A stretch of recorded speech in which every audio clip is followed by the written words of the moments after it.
Hello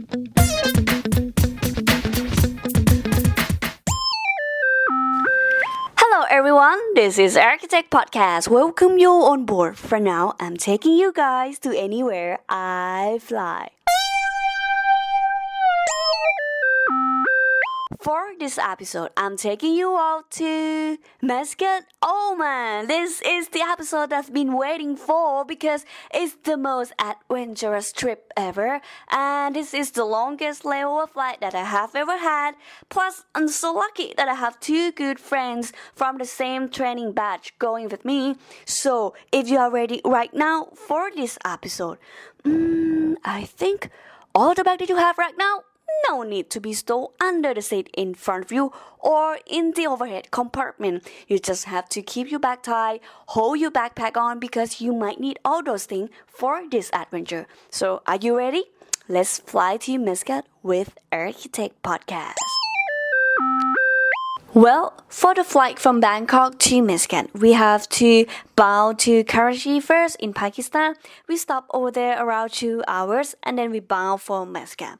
Since I know that this flight I had lots of time to spend in Muscat with my friends, and we talk to each other and we say okay, we should go traveling together. But it's gonna be so hard if we go traveling by ourselves. So we need a tour guide, and here was a tour guide waiting for us at the hotel lobby. His name is Shogi. He is a local tour guide, and he was so friendly, energetic, and enthusiastic. So when we first met him, we told him that we want to go traveling around Muscat, and he said, okay, of course, he will handle it. He will handle all the trip plan and everything. So we met him again in the next morning. And before we start our trip, he took us to the gas station first. Yes, of course, the car needs some gas before going. So when we went there, Shogi handled with the gas thing for his car, and we went out for the small shop in the gas station for buying some still water, some soft drinks, some snack, because it's gonna be a long day for us. And then we got back to the car, and Shogi took us to the small shop. It's like a drive-through, and he ordered some tea for us. Okay, he ordered not just a tea, but he ordered us some hot tea. Okay, well, let me explain this for you. The weather in Muscat right now, right there, is about 42 or 45 degrees Celsius. Well, it was really hot, really hot out there. And Shogi ordered some hot tea for us. Okay, that's weird, but okay, let's try to drink some hot tea in the middle of dessert. And wow, it was amazing. When I drink that tea, it's not just like the milk tea that I used to drink before, because I can smell some spice from the milk tea that Shogi ordered to me. It was amazing. So I don't want to blame about the weather and the hot drink anymore, because it was so perfect. It's like a good start for this trip. So we went all along the road, and the first stop, we stopped at the White Beach, Oman. The White Beach is in the Gulf of Oman, which is the part of the Arabian Sea. It was amazing. The view was amazing, and we walked to the edge of the rock and saw all the wave. The tidal wave is so calm, and the sky was so clear. Even the weather was so hot, and you have the surrounding of desert around you. On the left side is desert, and on the right side is the Arabian Sea. It was a perfect view. So it's a good a good start of the trip. It's welcoming us for being here in Muscat. And then the next stop Shogi took us to the sinkhole. Well, for the sinkhole, let me explain this for you. The sinkhole is like a big hole on the earth crust filled with the fresh water. So if we want to look around the sinkhole, you can look from the top. And if you want to feel the sinkhole, you can walk down underground. And when you walk down underground, there was a fresh water with a blue turquoise color. It was so beautiful. It was so amazing. And the water in there was so fresh and cold.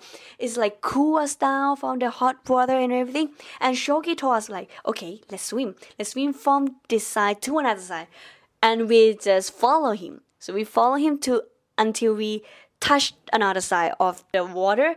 And then Shogi told us that, okay, let's climb up. And we climb up the rock. And then Shogi said, okay, let's jump. And then we just jump. It was like, I think it's about 4 meters high from like jumping down 3 meters high. But it was so much fun. So when we jumped into the water, we had to swim back to the shore and then we relax for a bit, feel the air and feel the fresh water, and then Shoki said like, okay, let's do it again. And we did it again. It was so much fun to spend the time in the sinkhole. And the next stop, we have to move now because we can't like spend the whole day at the sinkhole, and we have to go for the next stop. But while we were in the car, it's about the lunchtime already, and we were so hungry and so lucky that we brought some instant noodle with us, and we also brought some hot water in the bottle as well. So we made the instant noodle in a car, and we have lunch in a car together. It was so much fun because Shogi he was driving for us. He was dancing as well. He was eating instant noodle with us, and he also dancing as well. So it was crazy. He was a crazy driver, but he was so good. He was so nice. And then he took us to another city. So now we get out of the town. We get to another city. The city that he took us to is Seoul.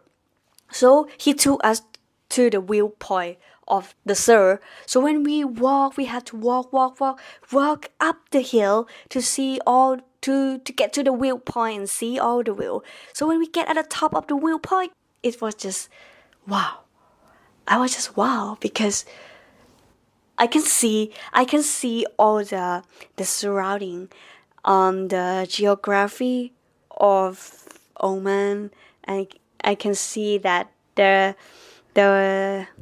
were like desert. There were like Islamic architecture, and this will is like something that you can't see from other parts of the world. You have to see it like right here in the Middle East, or because the architecture is like was in the white square, and it's like goes so well with the desert surrounding. It was so amazing, and the Islamic building was so distinguished from the plain desert. It was just amazing. So we were standing there observing all the views, enjoying the moment, taking this moment, because I never thought that I would have this chance to standing here seeing all this view. It was so amazing. But you know what? All the story that I told you about this is not the adventure yet. No, it's not. The real adventure is about to start from now, because the next place that Shoki took us is Wadisha. So I don't know how to explain this place, but it's kind of like adventurous place, because when we get there, okay, Shogi told us to take all the soft drink, the water, or some snack that if we would like to take too, and we don't even know that where he was taking us to, but we just kept following him, and then we parked the car in the parking area, and then we took a boat to cross the river to another side, and then when we got to another side, we have to walk. You know what? We walk and walk and walk and walk and walk and walk. It's such a long way for walking, and we keep saying like, "Are we there yet? Are we there yet?" But the surrounding was amazing. You know, like the geography, the rock the desert, the tree and everything is like totally different from my hometown, so it was amazing. But when we were walking like for a long time, we getting tired, so we drank a lot of soft drink, a lot of water, and our face were red because the weather was so hot, and there was no like something to cover us. We just have like some hat, and we have to bring like something to cover us from the heat, and we keep walking, and yeah, we just keep walking until we met like it's just like a part to for stopping. So we have to leave all our things as we have to leave our thing here. So we left all our bag, our shoes, and our drinks as well, because from now we're not walking anymore. But what we are going to do is we have to swim. We have to swim to get into the destination that Shogi would like to take us to. At first I was like, is it real? Are we gonna do this for real? But yes, we're going to do this. And okay, the way that we have to swim, the water is not like still. The tidal was so strong. The wave was so strong, and the way that you have to swim is like it's really long. It's such a long way for swimming. It's not like you're swimming in the pool. You know where you're going. You know the edge. You know where you're gonna stop. But here was like, okay, we're gonna swim from this rock to that rock, and the distance between these rocks were like about 10 meters or more than 10 meters. So we have to swim from this rock to another rock, and from that rock to another rock. And the waves was so strong, the water was so strong. We have to like use all the energy that we have left for swimming. It was so tired. Every time when I swim, I just keep thinking that you can't stop swimming, because if you stop, you drown. So it was crazy. It's totally crazy. So for this trip, there were 3 of us and Shogi. We were like so tired. So every time when we stop and have had some rest at a rock, we just have to hold it tight. And the tidal was so strong.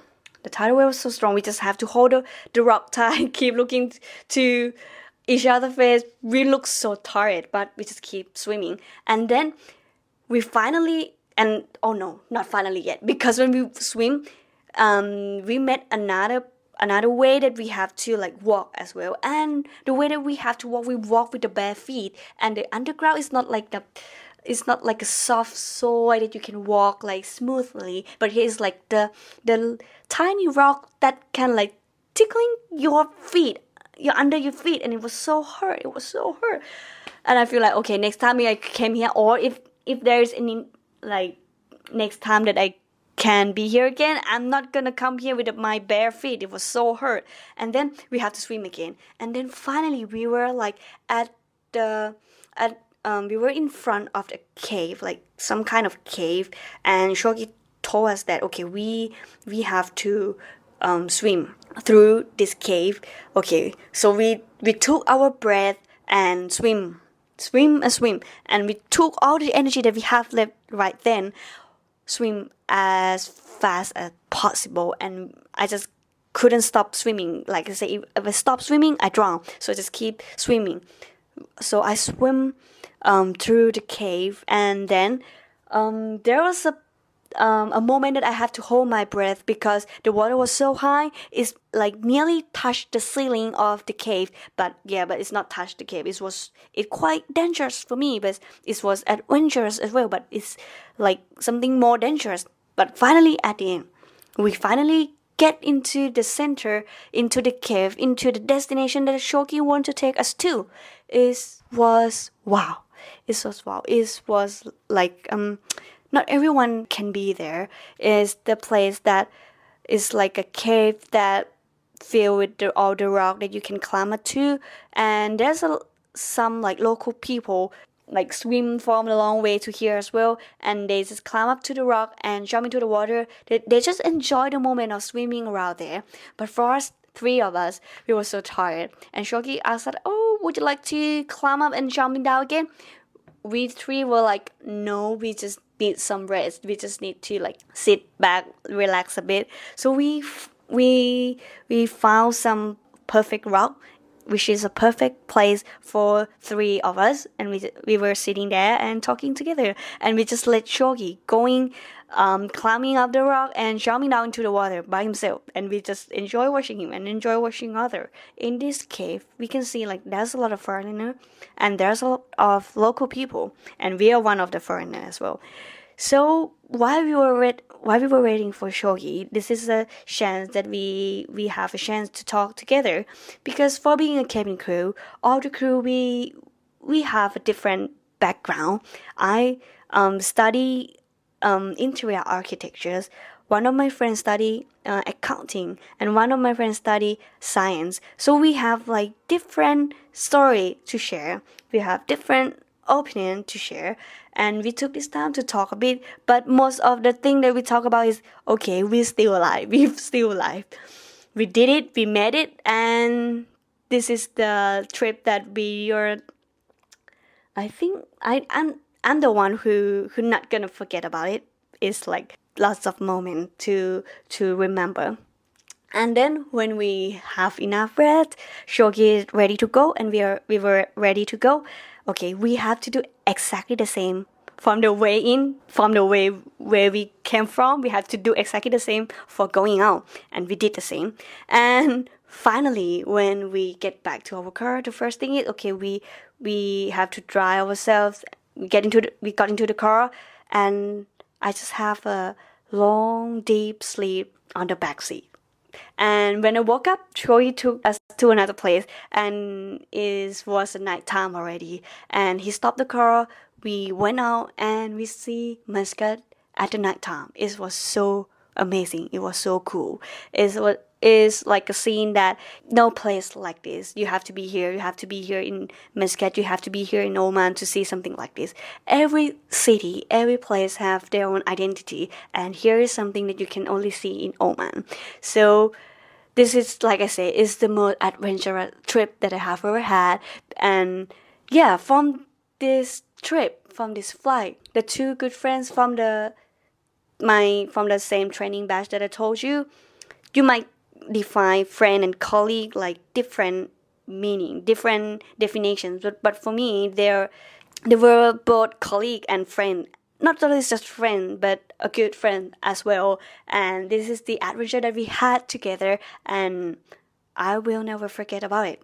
I will always remember this adventure. And especially Shoki, thank you so much for taking us around Muscat. It was amazing. And like for you guys, if you are listening to Architect podcast, if you would like to go to Oman, thinking of Shoki, because he is a cool guy. He is so friendly, and he will be your best tour guide for traveling in Oman, I guess. I'm sure about it. Yeah, if you want to travel to Oman, I think you can go to find Shogi and have some adventure with him. Well, this is the episode about the trip. No, this is the episode about the most adventurous trip that I told you. And yeah, I was so exciting to tell you guys about this story. I'm so happy to tell you guys about this. And for the next episode, I have the idea already. So let's see, where will I take you guys for the next episode in Architect podcast.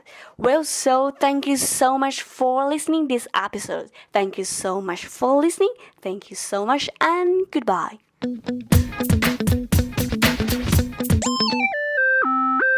Architect Podcast, perspective of an interior architect who fly, or you can call an air crew who design.